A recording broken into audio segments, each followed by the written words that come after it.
I'm Elizabeth Funk. I'm the founder and CEO of Dignity Moves. And we started a couple of years ago on the presumption that whatever we're doing to address homelessness isn't working, because it doesn't take a lot of brilliance to see that we spend more and more money and the problem keeps getting worse. Something's not right. And so as we looked at the problem, we realized that these enormous budgets that we're spending are all being spent on permanent supportive housing, which unfortunately is giving up. And it's the assumption that somebody, when they first become homeless, is going to need to be supported for the rest of their life is demeaning. Like, really? Like, we need to be assuming and doing everything we can to get them back on their feet and with the assumption that that's going to be the outcome. And for those who can't, absolutely society takes care of them, but we shouldn't start with that assumption. And so the other problem that happens is with this permanent supportive housing model, which is, it's noble, that everybody should get $1 million apartment. It's costing us about $1.3 million in San Francisco per unit right now. But for every one of those that happens, 4 people fall into homelessness. I'm not all that great at math, but I know that doesn't work, right? And so the average waiting time is 14 years. And when people first become homeless, the vast majority do not yet have a debilitating enough mental or behavioral health issue to prevent them from becoming self-sufficient. 14 years later, most of them do. And so if we could get people indoors immediately, shift those supportive services dollars from 14 years later to upfront, now it's a very different conversation with that person. It's all the stuff Kathy's talking about at jobs and so forth. And we just, for whatever reason, our system doesn't think that way. So it takes private sector, philanthropy, and innovation to come in. And what we think of as philanthropy de-risks new ideas. Governments don't have innovation budgets, nor should they. We designed governments for a reason, to have funding sources that can only be spent on what that funding source is allocated. No shame. That's the way we set them up. We can't expect them to be thinking about new things. It really takes time. It takes the private sector to do that. I want to start with homelessness is a crisis. We all give lip service to this. We call it a crisis. Are we acting like a crisis? Most cities aren't. But because it's a crisis, if we want to take that urgency, there are lots of things that we can open up to do. So we've rethought how we build housing. Land is expensive? Great. Let's set it up so that we can borrow it, right? Building codes are onerous? Well, FEMA doesn't use onerous building codes. This is an emergency. Let's use emergency building codes. Construction cost is high? Great. Let's do mass-produced housing, little cabins. Bathrooms and kitchens are expensive? Great. We'll share them. That's the way we did it in college. That's by design, that you can come out and have to interact with your peers. But this is about doing fast and cost-effective. Zoning is restrictive, but with the emergency building codes, you can suspend local zoning and land use. Some cities agree to do that. Then you get cities like San Jose who boldly said, we are suspending all that bureaucracy so that we can build housing fast. NIMBY resistance, I don't want it in my backyard. Well, okay, we'll prioritize the people sleeping in the immediate area. So that neighborhood is the one that visibly sees a difference. In fact, if you offer everybody a bed, we'll pass a no camping ordinance in that immediate area. Let's get NIMBY resistance. Let's get those guys the powerful force. Let's harness it, right? Instead of swimming against it. But I think the most important thing is this is all hands on deck. And when the Department of Homelessness was asked by the supervisors, could you quantify and tell us what it would take to get shelter for all in San Francisco? They wrote their report back and essentially said, sorry, we're not going to answer the question because it's just not possible. Well, it's not possible with their budget and with their restrictions. But if you look at all of the budgets around this city and all the corporates who are bleeding money because of this problem, we could have that money raised by tonight. Yeah. So it really is an all hands on deck problem. Other resistance, people don't like shelters. I don't want to go to a shelter. Who wants to go sleep on a bunk bed with a stranger, next to a stranger? Of course I don't like shelters. Okay, then everybody gets their own room with a door that locks. How about some dignity? Take a deep breath. In fact, my dad said I should have named this organization A Deep Breath. That's what it is, right? You don't take a deep breath when you're on a bunk bed. And what about the dignity? I think the biggest ingredient that's necessary to solve this problem is the individual's own pride and own self-worth, and we do not count that in the equation. As soon as we put them on as a statistic and a number and a program, we've lost the fact that this person can build their own way out if we actually tell them and encourage them and not just tell them we're going to take care of you, so don't lift a finger. Government budgets are limited, so we mobilize philanthropy.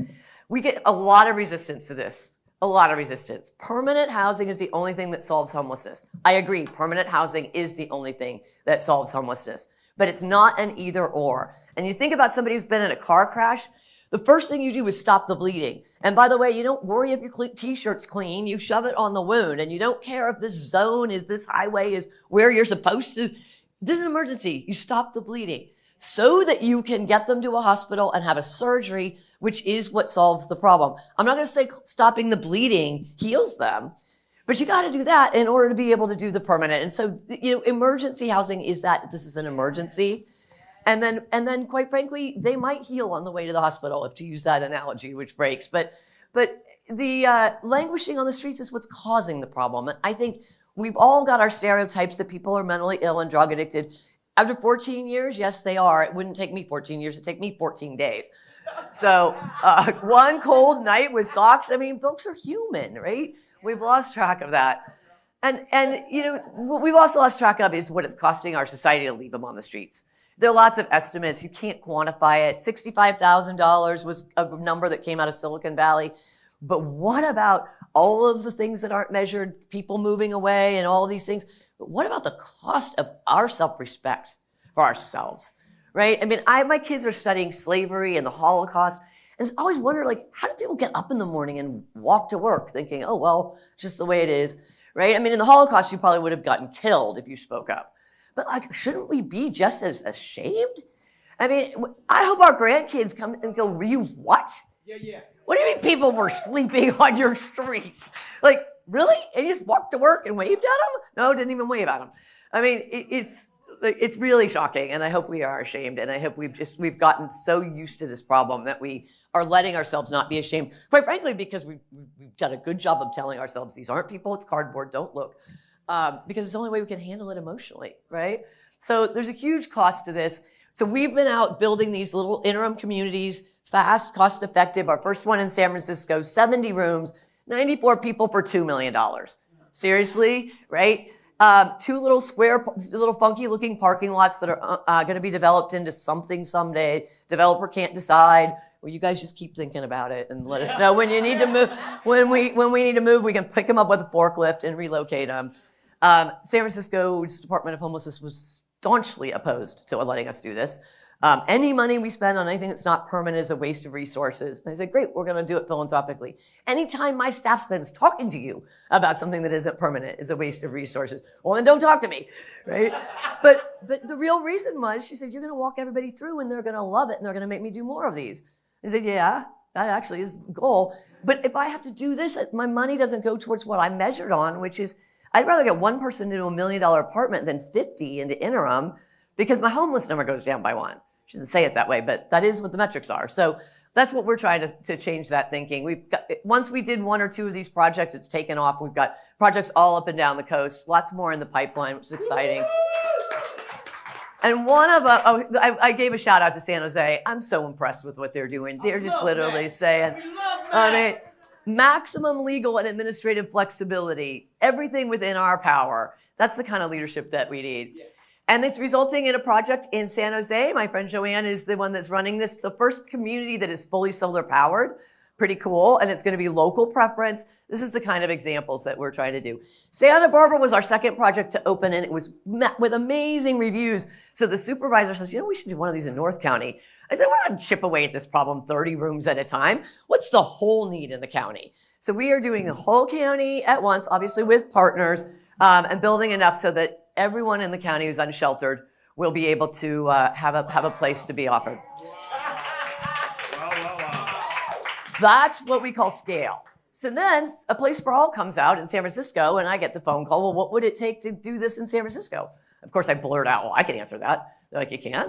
I said, yeah, I can. We can do the math. We know what it would take, but what it would take is collective impact. It would take all of us, because Salvation Army's trying to raise money for their project. This guy's trying to raise money for their project. And everybody's eyes glaze over because they just feel like it's not solvable. But if we map out and say, oh yeah, it's solvable. First of all, by the way, we've all studied this problem ad nauseum. It's time to do it, right?